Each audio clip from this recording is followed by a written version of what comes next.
আসসালামু আলাইকুম। আমি ফারিয়াস ফ্যামিলি ব্লগ চ্যানেল থেকে আমার নতুন আরও একটি ডেইলি ব্লগ দেখার জন্য সবাইকে স্বাগত জানাচ্ছি। কাছে এবং দূরে যে যেখান থেকে আজকের ব্লগটি দেখা শুরু করেছেন, আশা করি সবাই খুব ভালো আছেন, নিরাপদে আছেন। আলহামদুলিল্লাহ, আমি আমার পরিবার পরিজন নিয়ে, ছানাপোনা নিয়ে খুব ভালো আছি। তো সারা বাংলাদেশেই কিন্তু প্রচুর গরম পড়া শুরু করেছে। প্রচণ্ড গরমে বাসায় যারা বয়স্করা আছে, ছোট ছোট বাচ্চারা আছে, সবাই সবার দিকে খেয়াল রাখবেন, বেশি করে পানি খাওয়াবেন, নিজেরাও বেশি করে পানি খাবেন।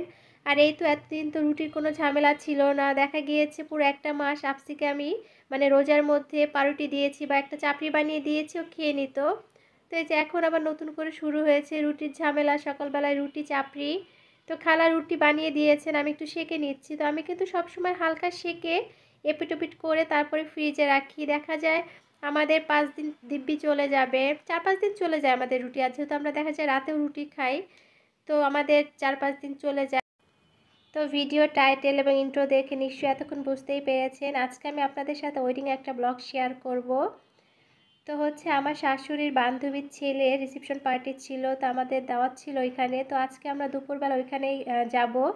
আর সকালবেলা এই যে নাস্তা হিসেবে রুটি ছিল, ভাজি ছিল, ডিম ছিল আর চা ছিল। তো আমার রুটি সেঁকা হয়ে গিয়েছে, আমি এখন এটা ঠান্ডা করে তারপর ফ্রিজে তুলে রাখবো। তো এই যে বক্সের নিচে একটা টিস্যু দিয়েছি আর উপরে একটা টিস্যু দিয়ে ঢেকে তারপর ফ্রিজে রেখে দিব, যেন বাষ্প হয়ে ভিজে না যায় রুটি। তো এখন এই যে নর্মাল ফ্রিজে রেখে দিব, পুরো 1 সপ্তাহ কিন্তু এভাবে রেখে খাওয়া যায় রুটি, কোনো সমস্যা হয় না, স্বাদ একদমই ঠিক থাকে বলবো। তো যাই হোক, আমার ভিডিও যারা দেখা শুরু করেছেন, ভিডিও যদি দেখতে দেখতে ভালো লেগে যায় আমার ভিডিওর কোনো অংশ, প্লিজ একটা লাইক দিবেন। আর যদি একটু বেশি ভালো লেগে যায়, আর যদি মনে হয় আমার চ্যানেলটি সাবস্ক্রাইব করা উপযুক্ত, প্লিজ আমার চ্যানেলটি সাবস্ক্রাইব করে পাশে থাকবেন। তো কথায় আছে না, নায়ক কাজ তো খই ভাজ। তো এই যে দেখেন আমি কিন্তু ঠিকই বসে পড়েছি, কোনো কাজ নেই। তো ভাবলাম একটু মেহেদি আছে, ঈদের মধ্যে মেহেদি কেনা হয়েছিল, তো তার একটুখানি ছিল, তো ভাবলাম একটু হাতে পরে ফেলি। যেহেতু একটা বিয়ের দাওয়াতে যাচ্ছি, দেখতে সুন্দর লাগবে। একদমই ঝাঁকানাকা একটা ডিজাইন দিয়ে দিয়েছি, ফোটা ফোটা। দেখতে কেমন হয়েছে কমেন্ট করে জানাবেন। যা পারছি আর কি দিয়েছি, এই আর কি। তো আমাদের বৌভাতের দাওয়াত ছিল 20শে এপ্রিল। তো ওই দিন কিন্তু প্রচুর বাতাস ছিল, গরমও ছিল, সাথে অনেক অনেক বাতাস ছিল। তা আমার বাসাটা যেহেতু পশ্চিমমুখী, এত বেশি বাতাস থাকে যে দুপুরের দিকে, ঠিক 1টা পর্যন্ত বাতাসটা থাকে, তারপর হচ্ছে প্রচুর আবার রোদ পাওয়া যায়, তখন আবার প্রচুর গরম হয়ে যায় রুমটা। তো এত বেশি বাতাসে পর্দাটা বারবার উড়ে যাচ্ছিল, আমি আবার সুন্দর করে গার্ডার দিয়ে পেঁচিয়ে দিয়েছি। তো চলুন বাই বাই করতে করতে এখন রেডি হয়ে যাই। তো এই যে আমার ছোট্ট ছানার জন্য রামপাটটা বের করেছি, ওকে এটাই পরাবো। আর আমার জন্য ড্রেস নিয়ে নিয়েছি। তো আপসিকে কিন্তু রেডি করেছি আগে, ওকে গোসল করে আগে রেডি করে দিয়েছি। তারপর হচ্ছে আমার শাশুড়ি আম্মাকে বলেছি রেডি হওয়ার জন্য। তো আপসির টি শার্টটা আয়রন করা ছিল না, সেটা আবার আয়রন করেছি। আম্মার ড্রেসটা আয়রন করে দিয়েছি। তো আমার জন্য যেখানে একটা আগানোর ড্রেস বের করেছি, ড্রেসটা একদমই পরা হয়নি, 4 মাস আগে কেনা হয়েছিল, একদমই পরা হয়নি, নতুন একদমই বলা যায়। তো এটা আজকে পরবো, যেহেতু প্রচুর গরম, হালকার মধ্যে রেখেছি কালারটা। তো ওইদিকে কিন্তু আমার শাশুড়ি আম্মাকে বলেছিলাম যে আম্মা আপনি শাড়ি পরেন, সুন্দর লাগবে দেখতে। তা আম্মা বলতেছিল গরম গরম, এই গরমে কি শাড়ি পরা যায়? তা আম্মা আবার আমাকে বলতেছিল তুমি শাড়ি পরো, তুমি শাড়ি পরো, ছোটো মানুষ শাড়ি পরলে ভালো লাগবে। তা আমি বললাম আম্মা আমারও তো গরম লাগবে, তা আমি এটাই পরি, থাক শাড়ি পরার দরকার নেই। তো এটাই পরবো আজকে। তো চলুন, আমার আউটফিট দেখার জন্য কিন্তু পুরো ভিডিওটি দেখতে হবে, আশা করছি আপনাদের ভালো লাগবে। সত্যি কথা বলতে কি, প্রথমে আমি ভেবেছিলাম যে আচ্ছা ঠিক আছে শাড়ি পরি, তো যার জন্য কিছু গহনা বের করেছি, যে শাড়ির সাথে হালকা পাতলা একটু গহনা পরলে দেখতে ভালো লাগবে। কিন্তু গরমের ভয়ে, আর যেহেতু আমার ছোট্ট ছানাপোনা আছে, বিশেষ করে ছোট্ট ছানাকে নিয়ে শাড়ি ক্যারি করতে পারবো কি না, আর সেই ভয়ে আর শাড়ি পরা হয়নি।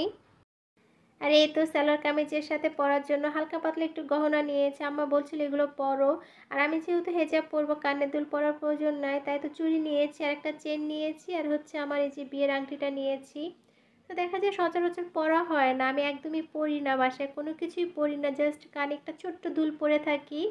আর গলায় চেন পরলে দেখা যায় আমার ছোট্ট ছানা ধরে টানে, আমার অস্বস্তি হয়, আর চুড়ি পরতে পারি না একদমই, পরে থাকতে পারি না।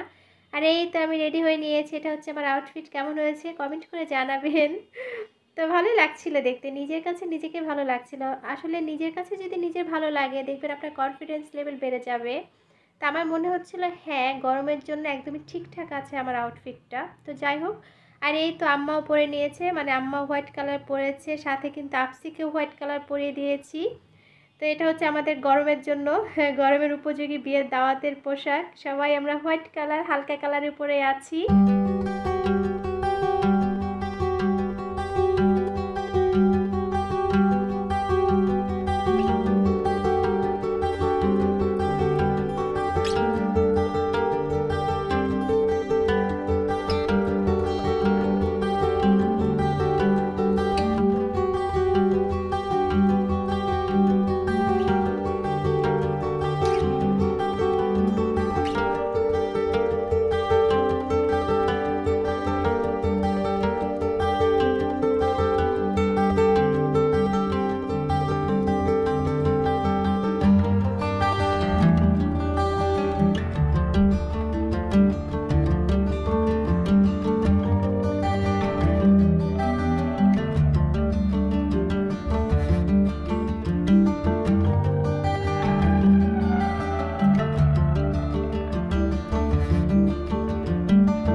आप सिखाओ।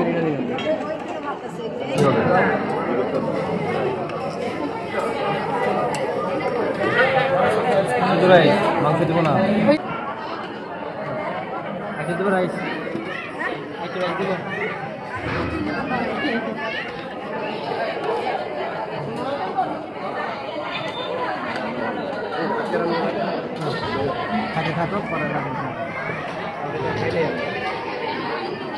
হলুদের থেকে আজকে কাচ্চি বেটার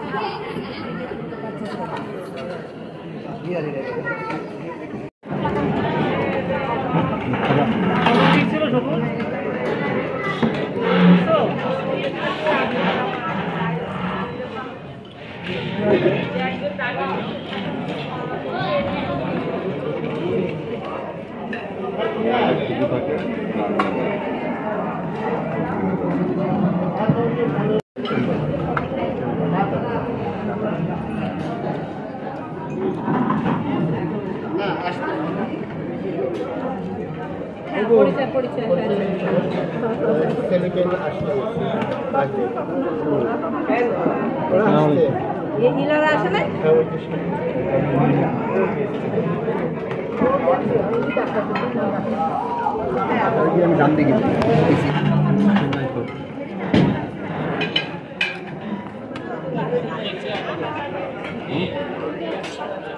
তোমাদের ধরে কিরকম মিষ্টি কতক্ষণ ধরে রাখলাম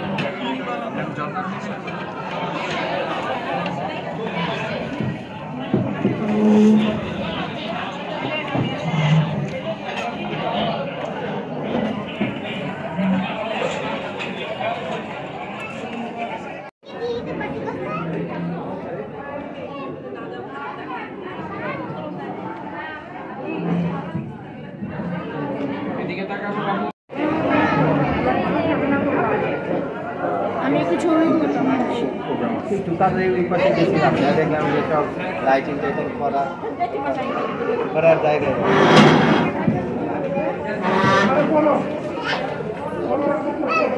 হ্যাঁ ওয়েট করো, ওই দেখো পৌঁছা।